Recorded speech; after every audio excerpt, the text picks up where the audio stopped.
In this video, I'll be going through the process of creating a distance-matched pivot state for our Locomotion system. There is quite a lot to cover, so without further ado, let's get started. Before we add a pivot state to our LocomotionState machine, I'm going to add two transitions in that should have been put into this state machine previously. I'll drag between the spin state and the stop state to create a transition. I'll select it, and I'll have it use the shared stop transition rule. We should have been able to stop while spinning before. It was an oversight on my part that I did not add that transition in while recording that video. Next, I'll go ahead and create a transition between spin and cycle.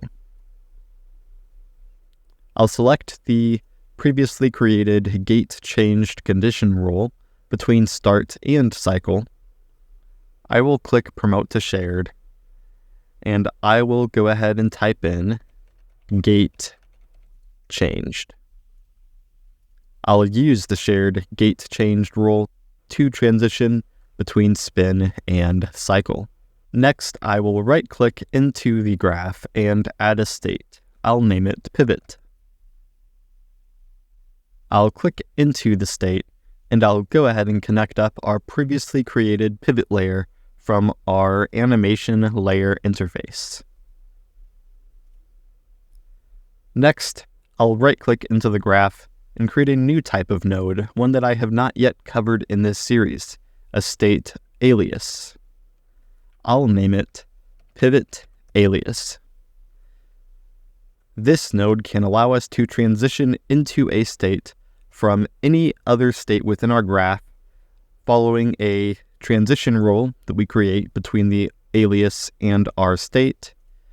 And we can simply select which state we want to be able to transition from into our pivot state. In this case, I will select cycle, spin, start, and stop. I'll connect the pivot state up into the cycle state and into the stop state. I will now set up the entry transition condition for our pivot state. I'll place some nodes into the graph, connect them up, and then explain the reason why. I'll start by getting our 2D velocity and acceleration variables. I'll right-click into the graph and search for a normalize node. I'll plug each vector into its own normalized node.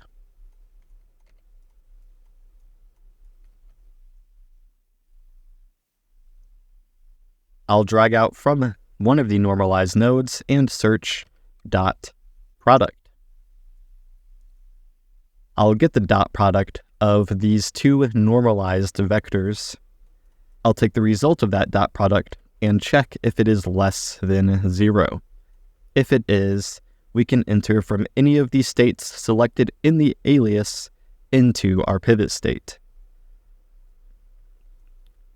Both of these vectors inherently contain information corresponding to direction and magnitude. Normalizing a vector like this will set its length to be equal to 1, which effectively removes any magnitude data from the vector. So now, instead of the character velocity vector telling us how fast we're going and what direction we are moving in, it only tells us what direction we are moving in. If we were to try to read its length as our speed, we would only see the number 1. The same goes for acceleration, which corresponds directly to the input provided to the character movement component. Again, this is not a physical representation of velocity over time. This value we pull from the character movement component, which uses it to increase the velocity of the character over time until we hit a limit with the max walk speed setting. Now that these two vectors just contain their directional information, where one contains the precise direction of player input and the other contains the precise direction of character in-game movement, we can use the dot product to determine when these vectors are facing away from each other, meaning that we've switched our input direction and our character's in-game movement according to their velocity has not changed yet.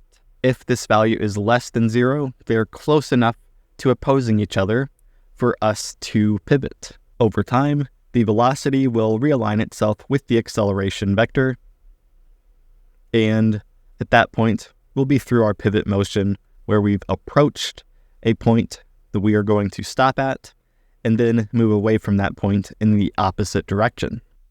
Next, we need to set up our transition rule between the pivot state and the cycle state, or at least our main transition rule. We'll be adding 2 more later on. The main condition for transitioning out of the pivot state and into the cycle state will depend on the pivot animation being played. When we reach a certain point within the pivot animation, we will want to transition out of the pivot state into the cycle state automatically. Now, if we were using a sequence player for our pivots, we could choose this automatic rule based on sequence player in state option and tick it to true, and that would automatically determine the right time to transition based on the time remaining in the animation and the duration of the transition. However, we'll be distance matching this pivot state, and we'll be using a sequence evaluator node instead. So, what we will do is place an animation notify state into our pivot animations, and when we've entered into that state, we can transition from pivot to cycle. For now, I'll create the rule, and later on in this video, when we get to prepping the animations, I'll show you how we can create that AnimNotifyState. I'll right-click and search, was AnimNotifyState active in source state? I'll connect the node to the result output for the rule. I'll open the contents drawer, right-click, and create a blueprint class. I'll search AnimNotifyState. I'll select AnimNotifyState, and I'll name this blueprint ANS. Well, it looks like the editor just saved on me and interrupted my naming. Well, as I was saying, I'll name it ANS_ExitState.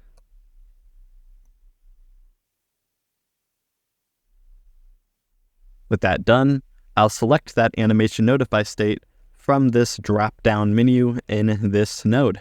I'll go ahead and create that second transition between pivot and cycle while we are here. And I did misspeak earlier, we'll only be creating 2 transitions between pivot and cycle. Now, the transition we just created was the best case scenario where everything goes right and input behaves as expected. The second transition is sort of a way for us to cover our butts in case things don't go as expected as far as player input goes. We want to detect input that will break the pivot animation, as the pivot animation just is moving in one direction along a line and then changing direction along that same line. But if our input gets too far away from being aligned with that line, or, well, axis could be another term, then we want to exit back into cycle. If we're getting anywhere close to moving perpendicular to our initial pivot. To do this, we need to keep track of that axis that we're moving along towards our stopping point and then back away from again. I'll go ahead and click into the pivot state. I'll select the output animation pose node, and I'll create a function bound to its OnBecomeRelevant binding. I'll name the function setUpPivotState. I'll go ahead and grab our acceleration vector. I'll drag out from it. I'll create a new variable named pivot acceleration 2D. When this state becomes relevant, we now save our acceleration variable so that we know what direction we were moving in. Back in the transition between pivot and cycle, I can take the pivot acceleration and again take our character velocity and recreate the same pattern we had earlier with normalizing the vectors and getting their dot product.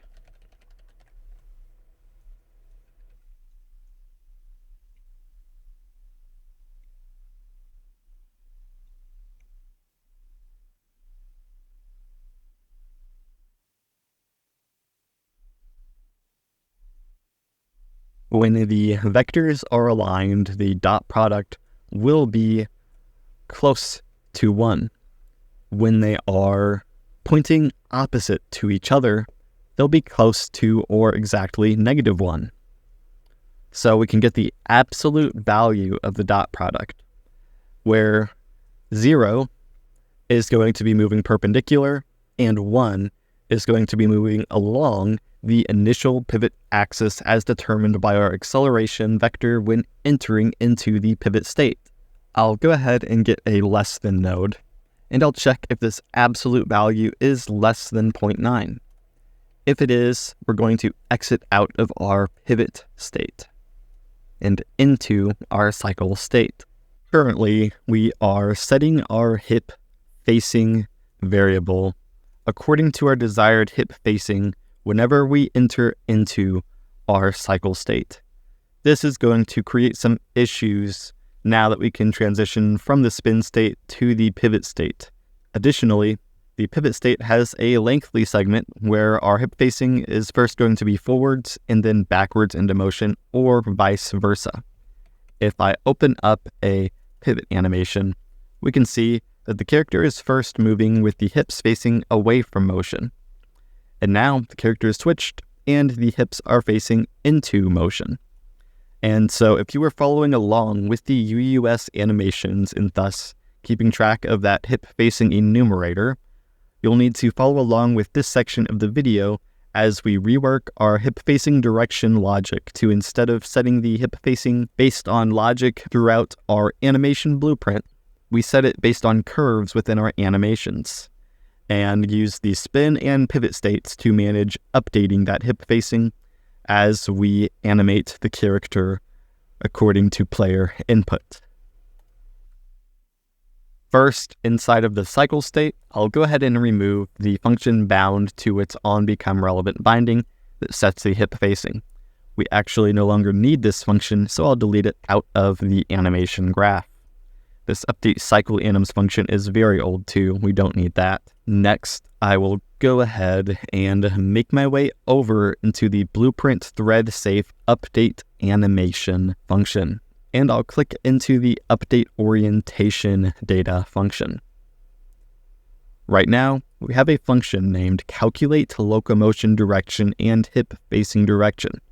I'll go ahead and select it and rename it to calculate locomotion direction. I will click into it and get rid of the logic that sets our hip facing direction, as we no longer need it inside of this function.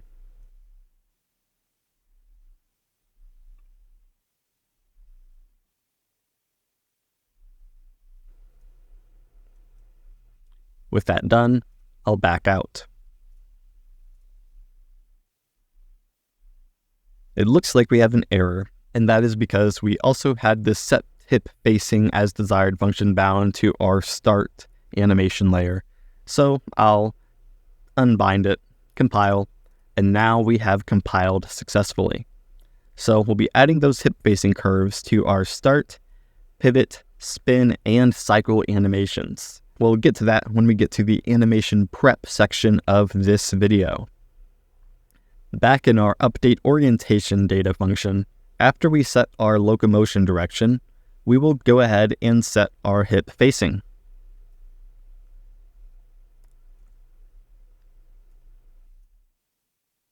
I will drag out from the set hip facing direction node and get a select node. Next, I'll right click into the graph and search get curve value. We can retrieve the value of a curve from the animation currently being played, or a blend of curves between multiple animations being played. I'll go ahead and type in hip facing as the curve name, and this is what we'll name the hip facing curves when we create them. The curve will be given a value of -1 when the hip is facing backwards and 1 when the hips are facing forwards into movement. If an animation does not have a hip facing curve, then we don't want to update hip facing, and the curve value node will return 0 when it can't find a curve corresponding to the name in the animation being played. So we can check if this is equal to 0, and plug the result into our select node. If that is true, we want to keep our hip-facing direction the same as it was in the previous frame. I'll do that by plugging in our current hip-facing direction variable. When this is false, that means that this curve value is not 0. Therefore, we want to set the hip-facing direction variable with the data from a curve assigned to an animation. I'll go ahead and copy this select node and plug it into the false input of the first select node that we created. Now I'll go ahead and check if this curve value is greater than 0. If that is true, we'll set our hip-facing to forward. If that is false, we will set it to backwards. And that is going to be it for our logic to update hip-facing. There's one final thing we need to do before we get to the animation prep section of this video. Back in the Locomotion state machine, we need to set up our role for the transition between pivot and stop.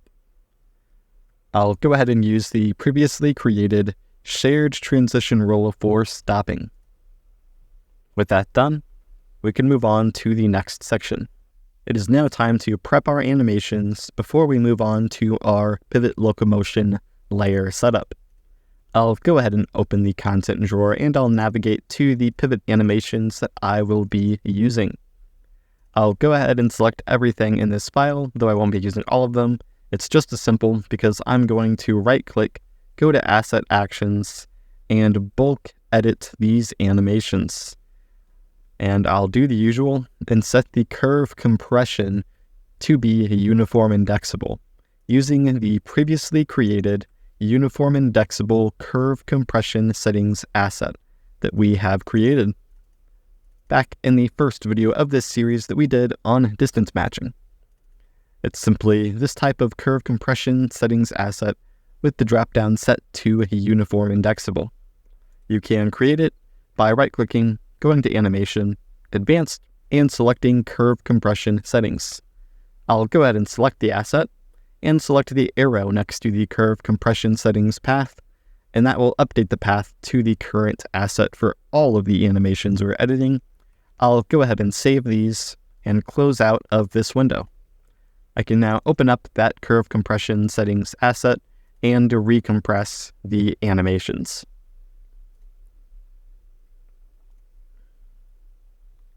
With that done, we can go ahead and cover how we're adding that animation notify state to our pivots. In a notify track, I will right-click and add a notify state. I'll select the ExitState notify that we've already created here.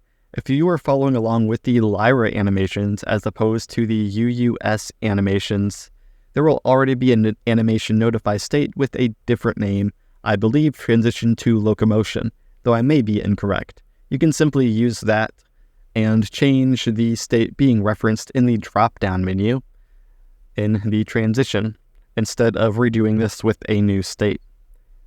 I'm going to place the animation notify state towards the end of the animation, and I'll try to set it to be about 0.25 seconds in length. That is going to be close enough, I think. So I'll have it selected, and I'll press Ctrl-C to copy it. And now I can simply click into each of these pivot animations, paste it, and move it up to the end. I'll do this for all the jog and walk pivots.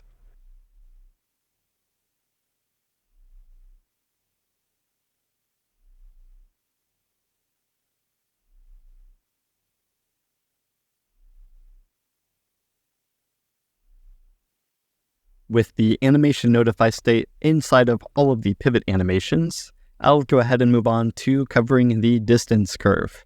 Now, the distance curve has already been created in the animations of the UUS animation set, and it'll already be in the animations for the Lyra animation set if you were following along with those animations. For the pivots, we can see that it starts at a negative value and goes up to 0, the same way it does for the stop animations. And then from 0, it goes up to a positive value. So it combines the distance curve for both starts and stops into a single curve.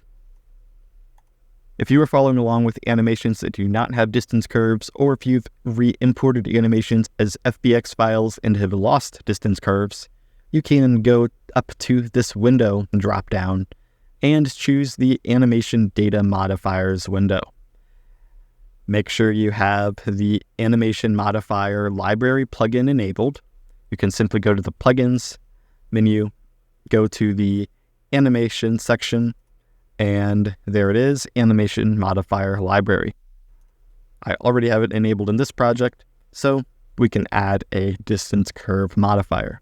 The curve modifier that was already there was because it was used to create the curve that was here in the animation originally. You simply set the settings. The defaults are fine for the pivots as the animation does not stop at the end, and you click to apply the modifier. However, this animation already has the curve, as do the other pivots. And additionally, instead of going through each animation one by one, you can select all the animation sequences you wish to add curves to, right-click, go to the Animation Modifiers menu, go to Add Modifiers, add that distance curve modifier, and click Apply. That will add and apply the curve to all of the selected animations at once, using the same settings that you specify in that window. Finally, the last thing we need to do to prep these animations is to add a hip-facing curve to the animations. Now, we'll need to do this to more than the pivot animations, but we'll start with the pivots because we already have them pulled up on the side here. On the Curves menu, I'll click it, go to Add Curve, and I'll go to Create Curve. I'll type hip facing with no spaces, capital H, capital F. This does need to match what you typed in the get anim curve value node that we've placed into our Locomotion animation blueprint previously. With the curve created, I will click into it, and I'll add a key to the beginning. I'll scrub through the animation to the halfway point of the movement, not necessarily the halfway point of the animation, but that moment where the character is in the middle of switching directions, and I'll add a second key. I'll select both keys, right-click, change the interpolation type to constant. For this animation, the character starts moving backwards, so I'll set the first key to a value of -1, and the second one to a value of 1. So now, the curve reads as -1 for the first part of the pivot, and switches to +1 for the second part of the pivot. It would be the reverse, starting at +1 and ending in -1 if we were pivoting from going forward to backwards, as our hips would start facing into motion and switch to facing away from motion. So I can go ahead and copy this curve and move on to the next animation. I'll paste, and we see that things don't exactly line up, so we'll need to enter into the curves whenever we paste them and make adjustments to the timing for each of the animations. I'll continue this process. Here it looks like we have an animation where the hips are forward into motion and then backwards into motion. So I'll change that first key to be a value of +1 and the second key to be a value of -1. And again, we need to make sure that the timing matches up with the animation. And in this case, it looks like these animations align quite well and we do not need to change the timing. And so I'll continue this process for the pivot animations, for both jogging and walking.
Well, that was tedious, but I have the curve added to the pivot animations. You do not need to add it to all of the pivot animations for the UUS set, just the forward to backwards, backwards to forwards, left to right, and right to left pivots for walking and jogging.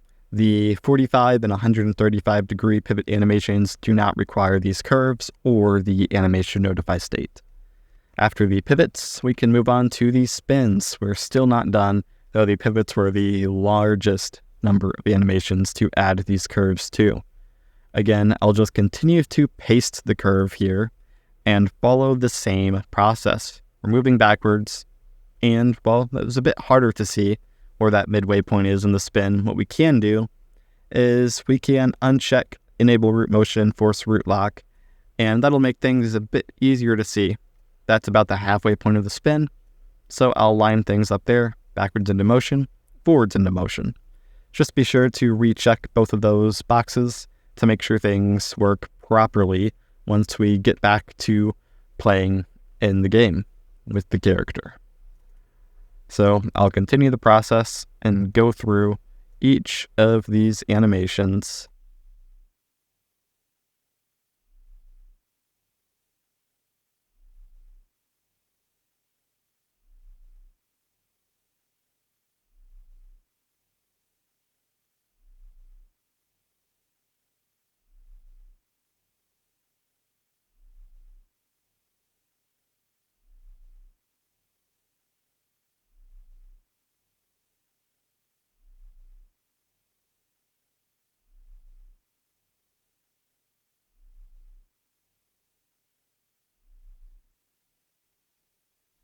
All right, that's it for the spins, and we're finished with the more complicated animations of the bunch.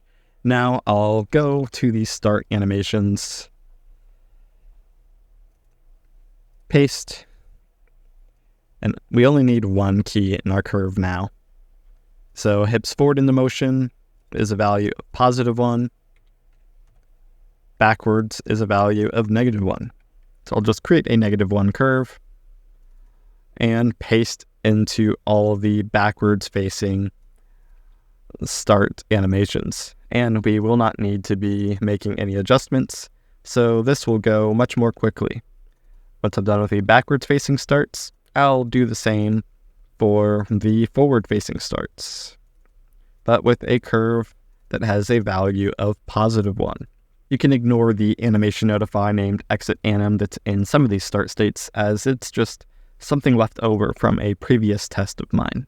Now adding the curve to the forward-facing starts.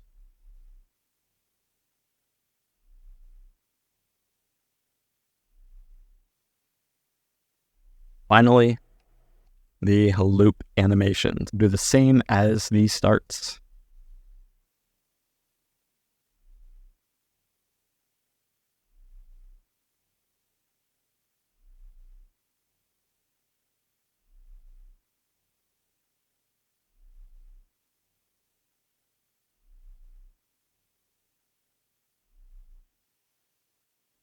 All right, that is it for the hip-facing curves.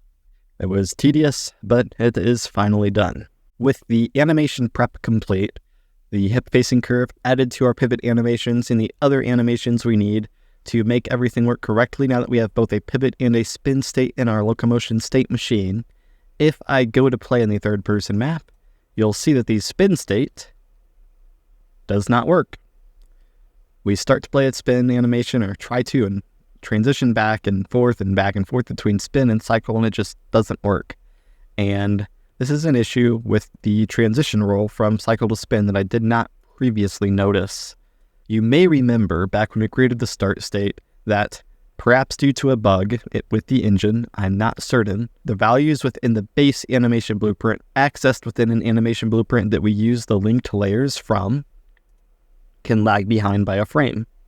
So if we were previously moving forward and then we change to move right or left, or go from backwards to right and left, that first frame, we can transition from cycle to spin, and because there's just been a single frame, spin gets the wrong direction and chooses the incorrect animations. And so the spin animation doesn't play, Instead, it just chooses one of the loop animations for forward or backwards. And we just get, well, stuck going back and forth between cycle and spin, it always choosing the wrong animation. To fix this, I'll add 2 pins onto the AND node. I'll first check if our previous locomotion direction is equal to our current locomotion direction. If it is, we've been moving in the same direction for 2 frames, and the locomotion layer animation blueprint should not be lagging behind with its directional value used to select a spin animation. And secondly, I will check to see if the locomotion direction is either equal to left or right.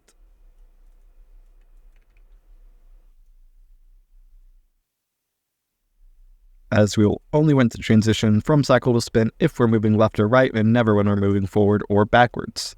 So I'll get an OR node to connect these 2 checks up and plug its result into the AND node. Now if I compile and play, we should see the spin animation work successfully, which it does. There's still a bit of weirdness in the transition between spin and cycle, but we'll address that in the dedicated video on syncing animations between states. And you just saw a character go in an A pose. That was because the pivot got activated. And that's exactly what we are moving on to now, setting up the locomotion layers for the pivots. I'll go ahead and open up the content drawer and navigate into our locomotion layers animation blueprint and into its pivot animation layer. I'll right click, and in this layer, I'm going to add a state machine. And that's because we need to be able to pivot from one pivot into another and continue to pivot while we're inside the pivot state of our main animation graph locomotion state machine. So the alias cannot be used to re-enter a state from itself, so we need to create a pivot state inside of our pivot layer. I'll name this pivot SN, and I'll connect it up to the output pose. Inside of it, I'll create 2 states, one named A and one named B. The conditions are going to be the same as the main animation state machine, so I'll copy our dot product calculation. I'll create a transition from A to B, paste our calculation, and I'll go ahead and get an AND node. I'll go ahead and go back into the main animation blueprint and grab our pivot to cycle where it exits out when we're moving perpendicular to our initial pivot. I'll copy that, and I will go ahead and paste it in. I'll plug its result into the AND node and plug that final result into, well, the result node. Next, these variables are grayed out because they do not exist in this animation blueprint. I'll right-click and get property access. And I'll use a property access node to get each of these variables from our main animation blueprint through our getMainAnimBP function. I'll get acceleration 2D, character velocity 2D, and pivot acceleration 2D. I'll plug them in accordingly.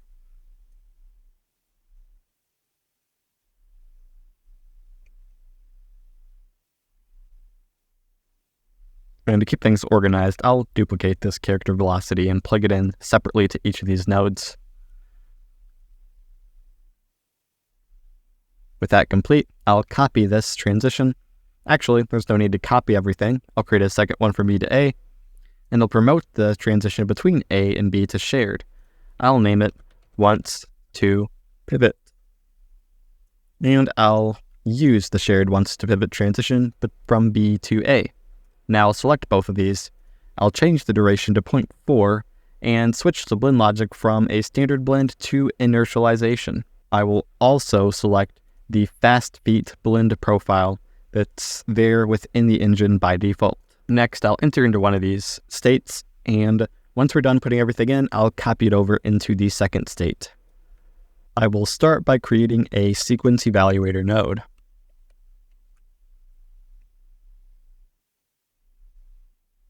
I'll set its sequence to be dynamic, and I'll do the same with its explicit time. This will allow us to set these values within functions bound to the node. I'll go ahead and enter into the cycle layer. I'll grab the lean turn additive as well as the orientation warping node. Back in the pivot layer, I'll plug these in between the sequence evaluator and the output animation bows.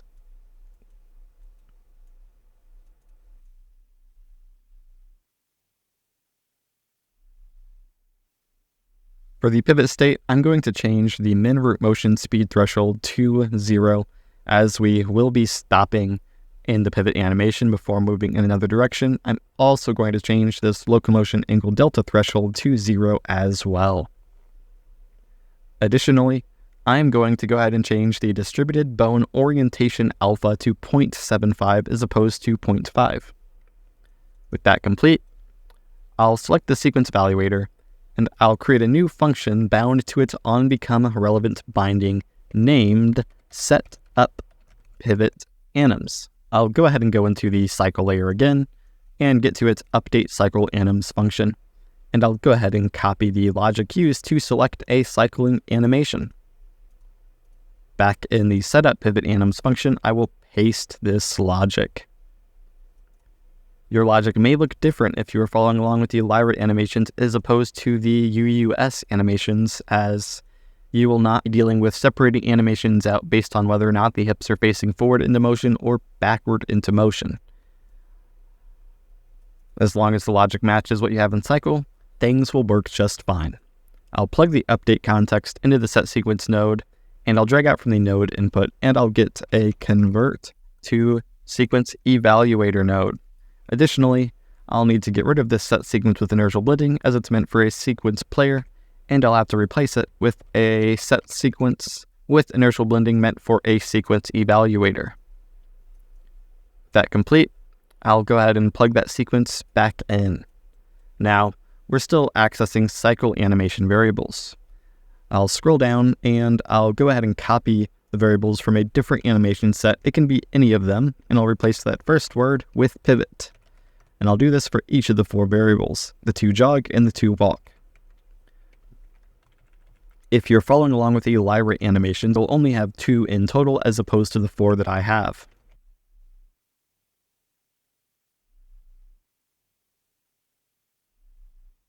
With the variables created, I'll go ahead and create a new category named AnimSetPivot. I'll add each of the 4 animations to it before replacing the animations in the setUpPivotAnims function with the variables we've just created for pivoting.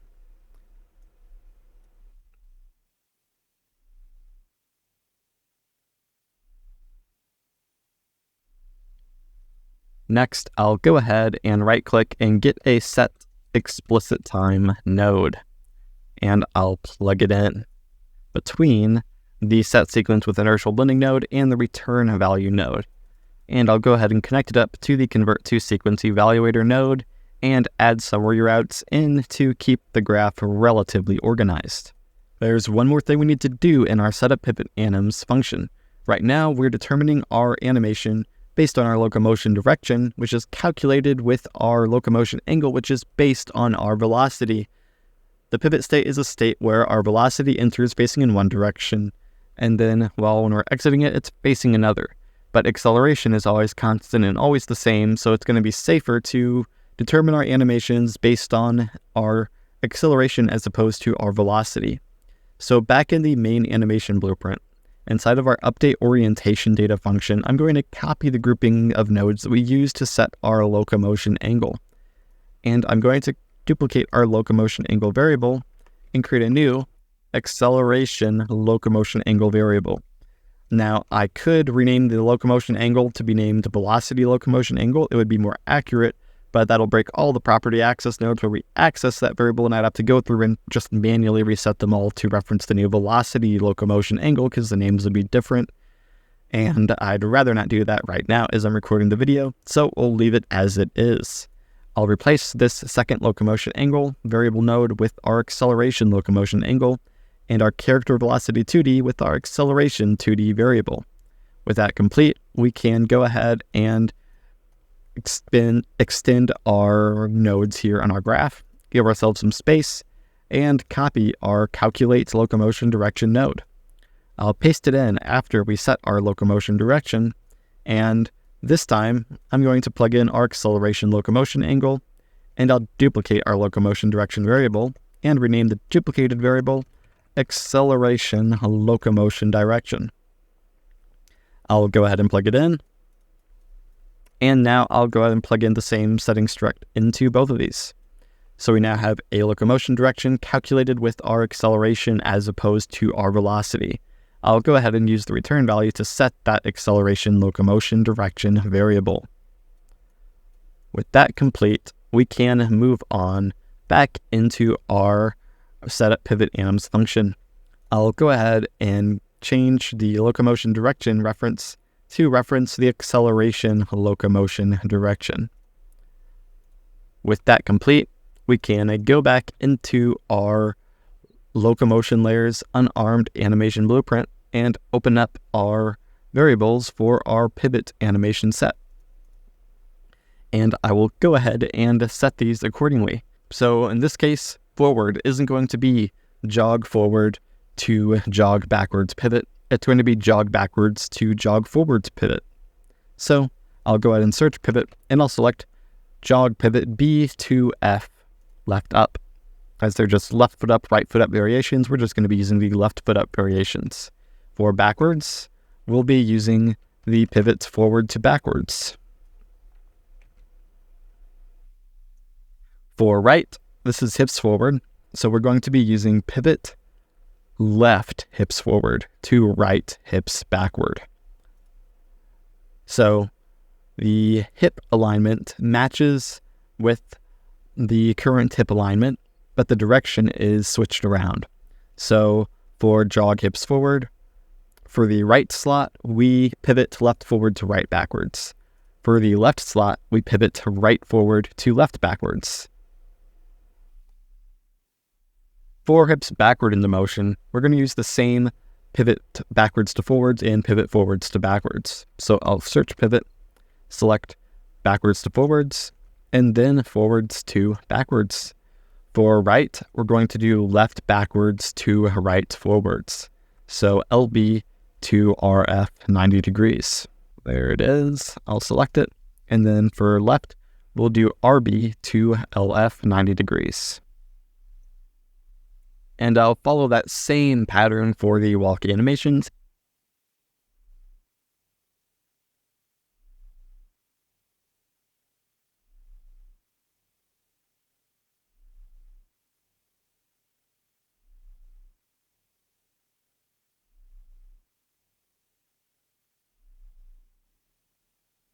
Okay, with those animations selected, we can go back to our locomotion layer animation blueprint and back into our state for pivoting. There are two settings that I did not set before properly. We need to uncheck should loop and uncheck teleport to explicit time in our sequence evaluator.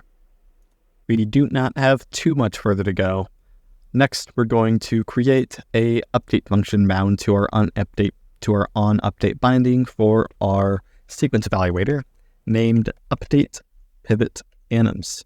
I'll go ahead and drag out from the node input and get a convert to sequence evaluator function.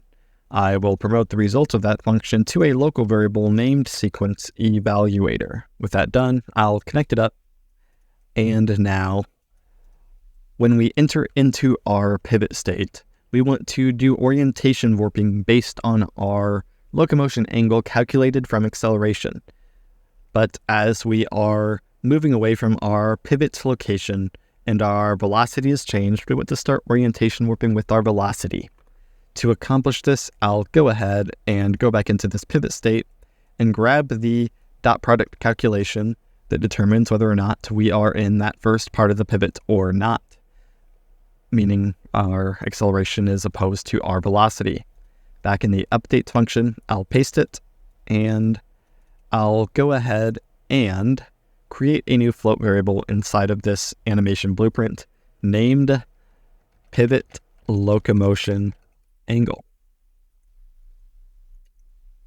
I will set it after we set the sequence evaluator. I'll get a select node, and I'll plug the Boolean result of the less than node into the index of the select node. If the select node is false, that means we want to orientation warp based on the character's velocity locomotion angle. So I'll get a property access, get our main animation blueprint, and get the standard locomotion angle. If it's true, we want to orientation warp with our acceleration locomotion angle, so I will grab that as well through property access. Next, I'll get a branch. We're going to be combining techniques from distance matching starts and stops.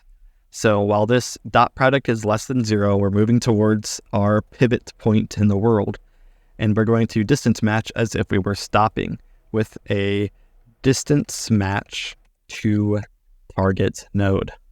So I'll connect that up to the true pin on this branch. I'll get our sequence evaluator local variable, plug it in. I'll set distance with a capital D as our distance curve name, and for distance to target, I'll use a function built into the same animation locomotion library plugin that contains the distance matching nodes. It is called predict ground movement pivot location. I'll get the length of its return value as it returns a value relative to the character's location, just like predict ground movement stop location. So getting the length of that vector will give us the distance between the character and the predicted location. With that done, I'll copy our property access for acceleration and velocity and plug them in. I'll get another property access, remove the binding, get our main animation blueprint, get our character movement through it, and I'll go ahead and while hovered over that, search ground friction and select the character movement component's ground friction float variable and plug it into the node. Now I will extend this out to give us some more room so that we can keep things organized and make sure that it's relatively easy to read, as there's going to be a little bit more than usual going on. Next, I will go ahead and get an advance time by distance matching node. I'll plug it into the false pin of the branch.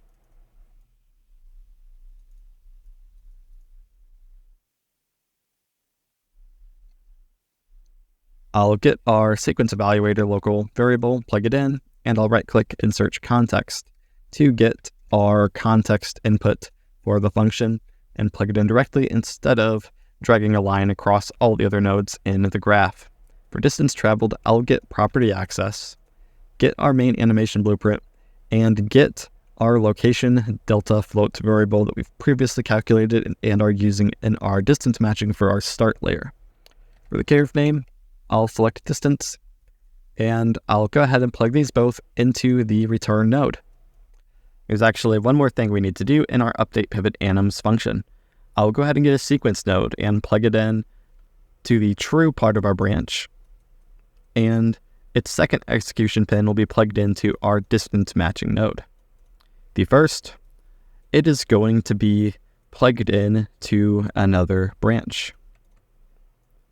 We're going to allow the animation sequence to be updated during the first part of this pivot if the correct one does not get selected upon entry, either due to direction being changed or variables lagging behind between the two graphs. So back in our setup pivot anims function, I will copy the logic we use to set our sequence with inertial blending. In our update pivot anims, I'll paste it, and off of the true pin of the second branch, I will connect this up. Now, to keep things condensed, I'm going to right-click on the grouping of nodes that select the pivot sequence. I'll collapse it to a function, and I will name that function select pivot anim. I'll set it to be thread safe and pure. I'll compile that, and well, we're going to get some errors because not everything is plugged in properly yet. We won't worry about that yet. I'm going to get a not equal node for the select pivot anims function. I'll get our sequence evaluator local variable, and I'm going to get the current sequence. If the sequence of the sequence evaluator does not match the sequence that we want to play, then we're going to set a new sequence.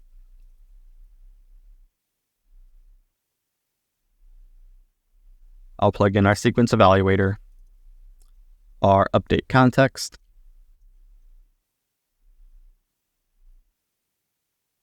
and I'll go ahead and get this function, paste it, and plug it in again here. If I compile now, things work out. Gonna try to straighten out these nodes a little bit here. Okay, well, that's good enough. Back in our state, I'm going to replace the property access where we get our locomotion angle with our new pivot locomotion angle variable. And finally, I'll copy everything in the A state and paste it into the B state. Now, if we play, pivots are acting a bit strange with orientation warping, but I believe I can fix that by setting the locomotion angle delta threshold to 90 as opposed to 0. I believe setting it to 0 may have been a mistake on my part. Now, if I click play again, we should pivot properly. A little bit of a quick spin there, but it is working.